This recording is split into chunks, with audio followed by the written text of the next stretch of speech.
මිරිස් වගා කරන ගොඩක් අයට තියෙන ප්‍රශ්නයක් තමයි කොළ කොඩ වීමේ රෝගී තත්ත්වය.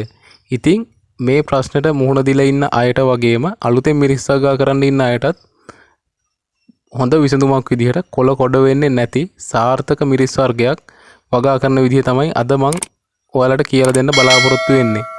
මෙන්න මේ දම්පාට මිරිස් වර්ගය. ගොඩක් අය මේකට කැවුම් මිරිස් කියලාත් කියනවා. ඉතින් මේ මිරිස් වර්ගය වගා කරන විදිහ ගැන තමයි අද මම මේ වීඩියෝ එකෙන් ඔයාලත් එක්ක කතා කරන්න බලාපොරොත්තු වෙන්නේ. අපි වීඩියෝ එකට ගිහිල්ලා බලමු කොහොමද මේ මිරිස් වර්ගය වගා කරන්න කියලා. මිරිස් ප්‍රභේදයේ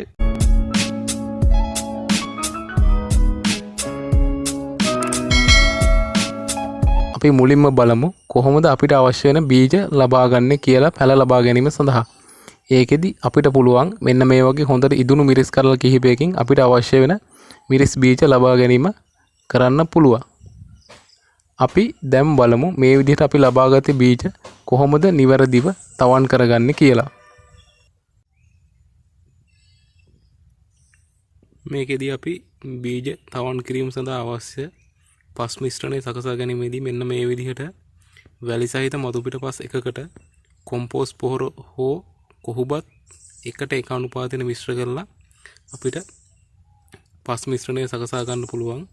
මේකෙදි ඔයාලට කොහොබත් මිශ්‍ර කරනවා නම් වාසියක් විදියට ඔයාලට ලැබෙනවා ප්‍රශස්ත තෙතමනයක් අපේ මේ පස්වල රඳවා ගන්න පුළුවන්. ඒ කියන්නේ අපිට හැමදාම ජලය දාන්න ඕනේ නැහැ. සාමාන්‍යයෙන් දවස් 3-4කට සැරයක් ජලය දීම ප්‍රමාණවත් වෙනවා. ඉතින් ඔයාලටත් මෙන්න මේ විදිහට පස් මිශ්‍රණයක් සකසා ගන්න පුළුවන් බීජ තවන් කිරීම සඳහා. බීජ තවන් කරන්න ඔයාලට මෙන්න මේ වගේ පෝච්චියක් හරි එහෙම නැත්නම් ගෙදර තියෙන ඉවත දමන ප්ලාස්ටික් මොකක් හරි වාජනයක් අපිට මේකට භාවිතා කරන්න පුළුවන්. මේකෙදි අපි මේකේ 3න් 2ක පමණ ප්‍රමාණයකට අපිට පුළුවන් අපේ මේ සකසාගත්තේ පස් මිශ්‍රණය පුරව ගන්න පුළුවන් බීජ තවන් කිරීම සඳහා. හරි අපිට පුළුවන් මෙන්න මේ විදිහට අපේ මේ වාජනයේට පස් මිශ්‍රණය අපි හදාගත්ත එක පුරවලා මේ පස් ස්තරය මත අපිට පුළුවන් අපේ මිරිස් බීජ ටික තවන් කිරීම සිදු කරන්න පුළුවන්.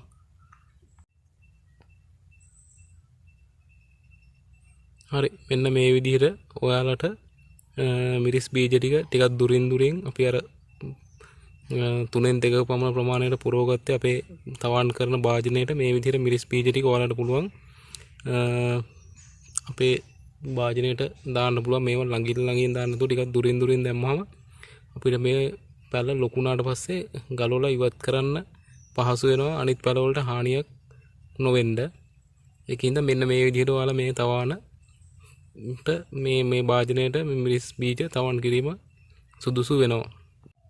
හරි මේ තියෙන්නේ දැන් මම මේ විදිහට තවන් කරගත්තේ මේ මගේ භාජනය. අපි දැන් මේ කුඩින් සෙන්ටිමීටර් භාගයක විතර වගේ පස් ස්තරයක් දාන්න ඕනේ. මොකද මේ බීජ වලට නැත්තම් සත්තුන්ගෙන් හානි වෙන්න පුළුවන්. ඒ වගේ විවිධ හානි වෙන්න පුළුවන්. ඒක වළක්වා ගන්න අපි දැන් මේ බීජ අපේ මේ ස්තරයේ උඩින් මිලිමීටර් 5ක විතර වගේ කියන්නේ සෙන්ටිමීටර් භාගයක විතර වගේ පස් ස්තරයක් අපි මේ විදිහට අපි මේක දානවා. මේ බීජ ටික වැහෙන විදිහට තමයි අපි ඒක දාන්න ඕනේ. මේක දානකේ අරමුණ විදිහට අපිට කියන්න පුළුවන් මේකට මේ කූඹින්ගෙන් වගේ කෘමි සත්තුන්ගේ වෙන හානිය අපිට මේකේ වළක්වා ගන්න පුළුවන්. මේ විදිහට දාලා මේ විදිහට පොඩ්ඩක් අපි ගොඩක්ම නෙමෙයි පොඩ්ඩක් විතර වගේ මේක චුට්ටක් විතර විදිහට තද කරලා ඊට පස්සේ අපිට පුළුවන් මේකට ජලය යොදන්න. මේක ජලය යොදද්දි මේ වගේ ස්ප්‍රේ බෝතලයකින් තමයි ජලය යොදන්න ඕනේ. මොකද නැත්තම් මේ පස් මිශ්‍රණයේ තියෙන බීජ මේ වල විදිහ වෙනස් වෙලා එක බීජ ටික හේදිලා යනවා වගේ වගේ ගොඩක් දේවල් වෙන්න පුළුවන්. ඒකින්ද මේකට මේ විදිහට මේ ස්ප්‍රේ කරන මේ හැකින් අපිට පුළුවන් මේ ටික හොඳට තෙත් වෙන විදිහට මේ ජලය යොදන්න පුළුවන් මෙන්න මේ විදිහට. එතකොට මොකද මේ බීජ හොඳින් මේ පැලවෙන්න නම් ජලය යෙදීම අත්‍යවශ්‍යයි. මෙන්න මේ විදිහට තමයි ඊට පස්සේ ඔයාලට මේක ටික දවසක් තිබ්බට පස්සේ ඔයාලට මේකෙන් මිරිස් පැල ලබා ගන්න පුළුවන්. දැන් ඔයාලට බලන්න පුළුවන් වෙන්නේ සාමාන්‍යයෙන් අපි මේ තවන් කරපු එක දින 7ක් විතර වගේ ගියාට පස්සේ මෙන්න මේ විදිහට තමයි ඔයාලට මේක බලා ගන්න පුළුවන් වෙන්නේ.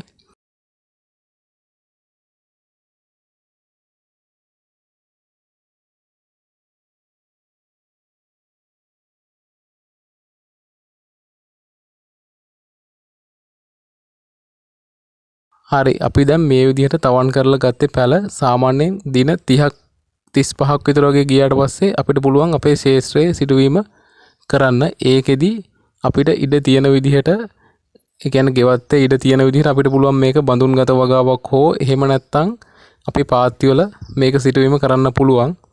ඒකෙදි අපිට බඳුන්ගත වගාවක් විදිහට මේක කරනවා නම් සාමාන්‍යයෙන් මේ බඳුන් වලට මතු පිටපත් සහ කොම්පෝස්ට් පොහොර කියන දෙක එකට එක අනුපාතයේ මිශ්‍ර කරලා අපේ බඳුන් පුරවගෙන ඒ වගේ මේ පැල සිටුවීම කරන්න පුළුවන්.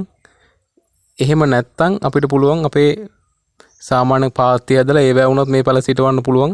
සාමාන්‍යයෙන් සෙන්ටිමීටර් 30 වගේ විතර වගේ පරතරයක් තියෙන විදිහට මේ පැල සිටුවීම කරන්න පුළුවන් නම් ඒක ගොඩක් වටිනවා. අපි ඕනෑම වගාවක් ආරම්භ කිරීමට පෙර එයට නිවැරදිව පොහොර යෙදීම පිළිබඳ දැනුවත් වීම ඉතාමත්ම වටිනවා.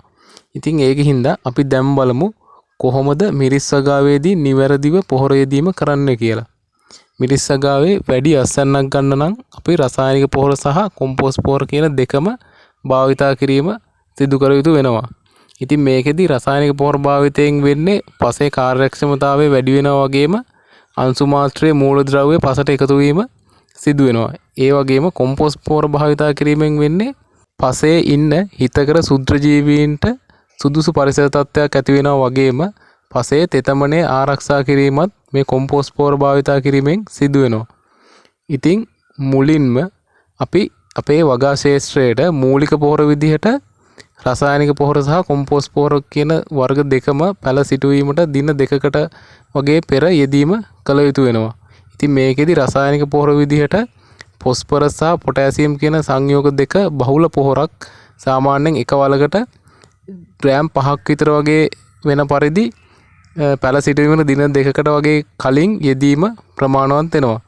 ඒ වගේම කොම්පෝස්ට් පොහොර සාමාන්‍යයෙන් ග්‍රෑම් 500ක් විතර වගේ එක වලකට යෙදීමත් කරන්න ඕනි නිවැරදි වගාවකට අවශ්‍ය වෙන පෝෂක කොටස් ලබා දීම සඳහා. ඒ වගේම පැල සිටවලා සති 2කින් සති 4න් සහ ඊට පස්සේ ආයි මල් පිපෙන ලං වෙන කාලෙදී අපිට පුළුවන් නැවතත් පොහොර යෙදීම කරන්න.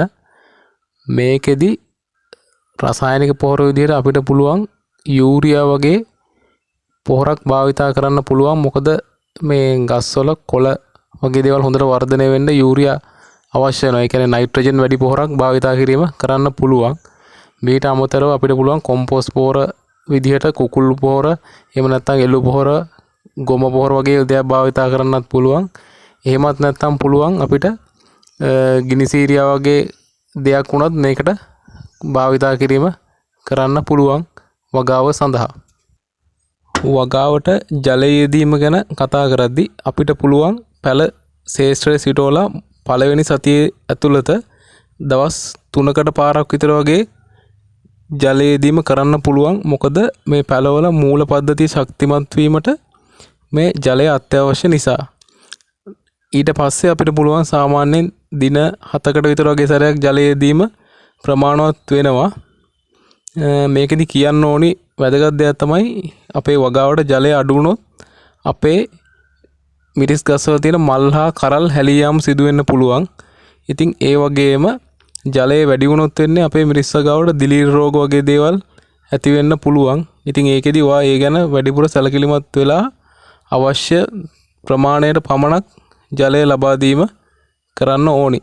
මේ මිරිස් වල තියෙන විශේෂ ලක්ෂණයක් තමයි මේකේ මේ මිරිස් කරල් දම් පාටින් යුක්ත වෙනවා. ඒ වගේම ගහෙත් සාමාන්‍යයෙන් කඳ මිරිස් ගහේ දම් පාට වෙනවා. සහ පත්‍රවලත් දම් පාටට හුරු කොළ පැහැයක් තමයි මේකේ දකින්න ලැබෙන්නේ. ඉතින් මම මේ මිරිස් වර්ගය ගැන විශේෂයෙන්ම දෙයක් කියන්න ඕනි. ඒක තමයි මේ මිරිස් වර්ගයේ කොළ කොඩ වීමේ රෝගය හැදෙන්නේ නැහැ. ඒ වගේම තමයි මේකෙන් අනිත් මිරිස් වලට වඩා වැඩිපුර අස්වැන්නක් ගැනීමේ හැකියාවක් තියෙනවා. ඉතින් ඔයත් මේ මිරිස් වර්ගයේ වගා කරොත් ඔයාට අනිත් මිරිස් වලට වඩා වැඩි සැර ගතියකින් හොඳ මිරිස් අස්වැන්නක් ලබා ගැනීමේ හැකියාවක් තියෙනවා. වීඩියෝ එක හොඳයි කියලා හිතනවා නම් පල්ලෙහා තියෙන රතු පාට subscribe button එක ඔබලා අපිව subscribe කරන්න අමතක කරන්න එපා. ඒ වගේම ඒත් එක්කම තියෙන bell icon එක click කරොත් ඔයාට මේ වගේ වටින වීඩියෝ එකක් දාපු ගමන් ඔයාගේ ළඟටම notification එක ගෙන්න ගන්න පුළුවන්. වීඩියෝ එකට like එකක් දාලා අනිත් අයට බලන්න share කරන්නත් අමතක කරන්න එපා. ඔයාලට සුබ දවසක්.